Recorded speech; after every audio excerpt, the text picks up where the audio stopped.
Hello and welcome. I'm Ijoma Onyato. Tonight, House of Representatives insist Vice President Osinbajo has questions to answer over 5.8 billion naira consolidated revenue fund approved for NEMA. Former National Security Advisor Sambo Dasuki refuses to continue court appearance on charges of illegal arms possession until bail is respected. Anambra State lawmakers foil attempts to impeach Speaker of the State House of Assembly, Rita Maduagwu. And UK and EU agree to part Brexit deal after extensive negotiations. On business news tonight, oil prices hit new lows as Organization of Petroleum Exporting Countries lowers its 2019 crude demand forecast for the fourth consecutive month. And on sports news, Super Eagles players regroup in Asaba Delta State as the three-time African champions prepare for Saturday's AFCON qualifier against South Africa. And from Abuja, European Union Center for Electoral Support reaffirms commitment to supporting Independent National Electoral Commission in organizing credible elections in 2019.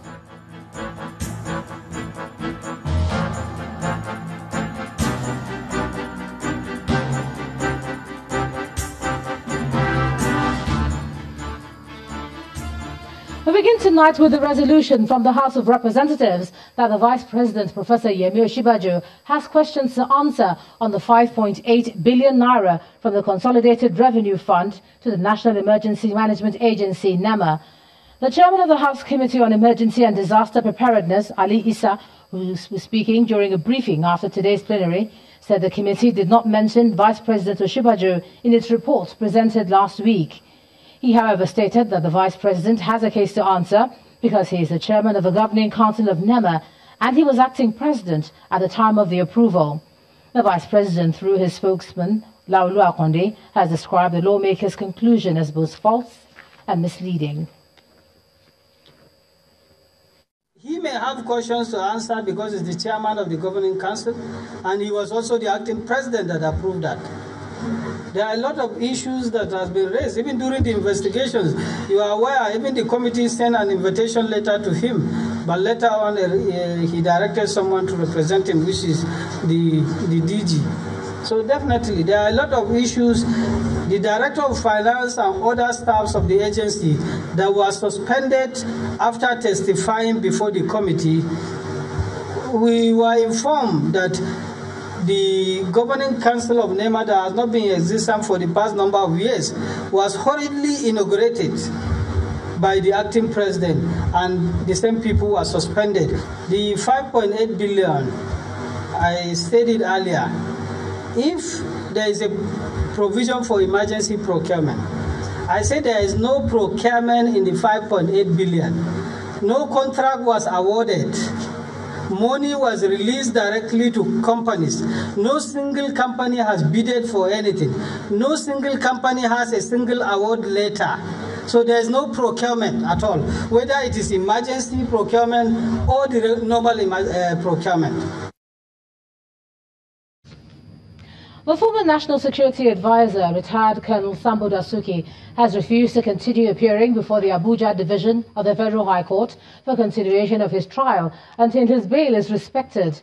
Mr. Dasuki is facing trial at the Federal High Court for alleged illegal possession of firearms, among other charges, as well as 3 other separate trials for alleged abuse of office while he was the NSA.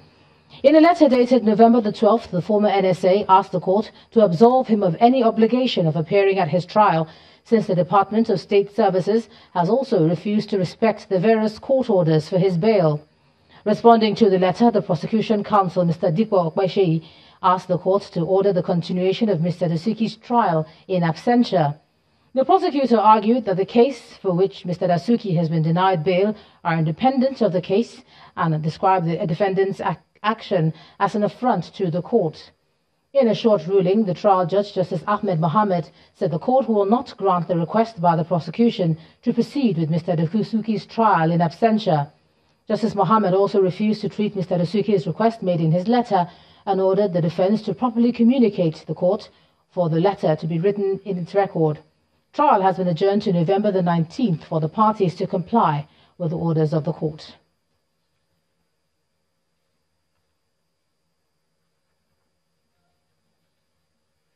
The Senate today cut short legislative proceedings because it was unable to form a quorum with a few lawmakers attending plenary. The Senate Majority Whip, Senator Philip Adura, explains that most of the lawmakers were absent at plenary because they were taking part in oversight functions on government agencies. Our correspondent Linda Akibe reports that the House of Representatives also cut short Tuesday's legislative proceedings because of a faulty sound system. 10:45 a.m. on Tuesday, lawmakers resume legislative proceedings for the week, but very few legislators are seated in the Senate chamber. This chamber seats 109 senators, but there are less than 20 senators attending plenary, a situation not lost on the minority whip. So, Mr. President, I want to move that since we have not formed quorum, we may therefore adjourn. But in doing so, I want to also say that the Senate, why it is empty today is because various committees are carrying out oversight duties. They are all over the nation ensuring that the budget is performing and looking at the various agencies and parastatals that are under the various committees. The Senate President rules that plenary be adjourned until November 20th. Yes, I will. Senate accordingly adjourned to Tuesday, 20th November at 10 a.m. prompt. Sorry, I find it expedient. Sitting in the House of Representatives has also been adjourned till November the 14th, but for a different reason, the faulty sound system in the lower chamber. During plenary, which lasted for a little over an hour, lawmakers are seen passing a cordless microphone around to enable them contribute on the floor. We had a power surge that destroyed some of the panels. And for us to get these panels, we have to order it from the manufacturers, the original manufacturers in Germany. And they have said that we can only take delivery of those panels that were burned on account of the power surge within 3 weeks. So as it is, we'll continue to improvise until we have taken delivery of those panels from the manufacturers. This is the second time in 1 week where the House is adjourning legislative proceedings because of a faulty sound system. The Senate and the House of Representatives are expected to reconvene on November 14 and 20 respectively. But this does not necessarily mean that all lawmakers will resume plenary on those days. With just 3 months to the upcoming 2019 general elections, legislators in both chambers may likely have their attention shift from lawmaking to campaigning for re-election, as was observed in the run-up to previous elections. However, keen observers of the legislature are concerned that there are critical legislations yet to be passed by this assembly, namely the Petroleum Industry Bill and the Police Reform Bill. Linda Akibe, Channels Television News. An attempt to impeach the Speaker of the Anambra State House of Assembly, Rita Maduagu, has been foiled after some lawmakers made a U-turn, shunned the purported impeachment and declared support for the Speaker. Earlier, some members of the House, led by Mr. Ikem Uzoezie, had moved the motion for the Speaker's impeachment on the grounds of alleged incompetence, financial impropriety and high-handedness. 3 of the members, as well as the Clerk of the House, Mr. Pius Udo, had kicked against the inauguration of a new Speaker, saying that it had not followed due process. From outside, all appears well. But within the walls of the Anambra State House of Assembly, a plan has been hatched, one set to upset the balance of power. The Speaker makes her way into the House, unaware that an attempt has been made by some members of the House to unseat her, having levelled claims of incompetence, high-handedness and financial impropriety against her. But for the Clerk of the House, who resisted the move for not following due process, the House would have had a new Speaker. When a voice vote was taken and the Deputy Speaker ruled in favour of the ayes, and thereafter ordered that a member of the House be sworn in as the Speaker. and I was asked to do the swearing in, which is my responsibility. I went up and explained to the member of the House who was being packaged for the speakership that they have not followed the correct procedures. A relieved speaker wonders what could have led to this, insisting that there are more who stood with her than those against her. They need to talk to be able to impeach me or the governor. And here, right here, we are 16 plus 3 outside. We are 16 in numbers. So where did they get it to third? Where? And what offense did I commit? So there's no process known in law, of impeachment that they have carried out with. Well, I don't know. Lending his voice to the saga, the senior special assistant to the Anambra State Governor on Legislative Matters slams the plan for lack of process. At least they must serve a notice, and there must be reasons.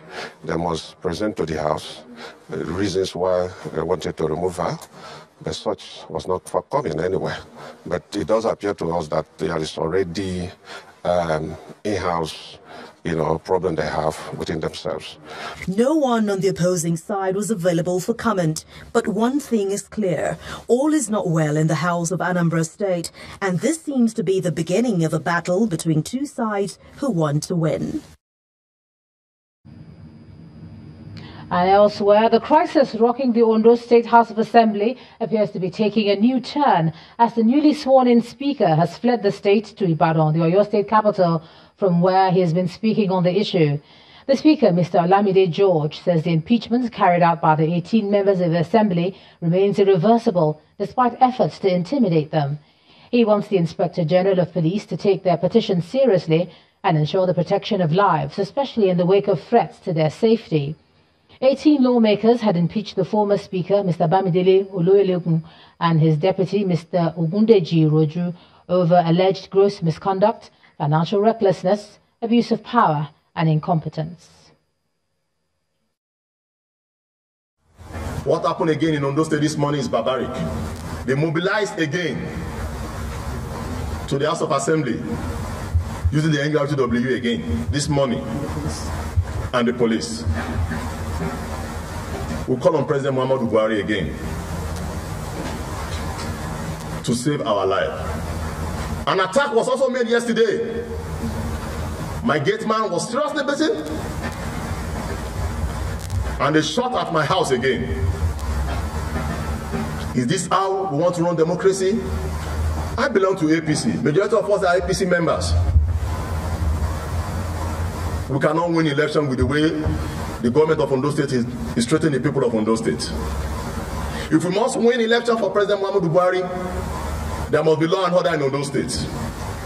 We appeal to the government to allow us to do our legislative activities. Every anti-people policy, we will not allow it to scale through in Ondo State. Meanwhile, the Deputy Speaker of the Ondo State House of Assembly, Honorable Ogundeji Roju, has called for the prosecution of the members of the George faction for forging the signatures of 2 members in their impeachment notice. He made this call after the House resumed sitting following the leadership crisis last week. The Deputy Speaker also re-echoed the Speaker's position that their purported impeachment was illegal and the members involved remain suspended. 2 members claim that their names and signatures were forged. That is to tell you that those 18 that is required as the 2/3 required number has not been fulfilled. So in view of this, the House has to take a decision on it, to call on the security agents to probe that purported signature and that names, so that those people involved, those members that involved in forgery, should be quickly brought to book and questioned. And this is to tell you that the process and proceedings of the House continues. Nothing has happened. The Speaker, Right Honorable Bamidele Oloyelegun David, remained the Speaker of Ondo State House of Assembly. At the same time, my very self Right Honorable Iroju Ogundeji, the Deputy Speaker, I remain the Deputy Speaker of Ondo State House of Assembly. In part 2, after the break, European Union Centre for Elections supports a firm and commitment to support INEC in organising credible elections. That's in a moment. Do stay with us.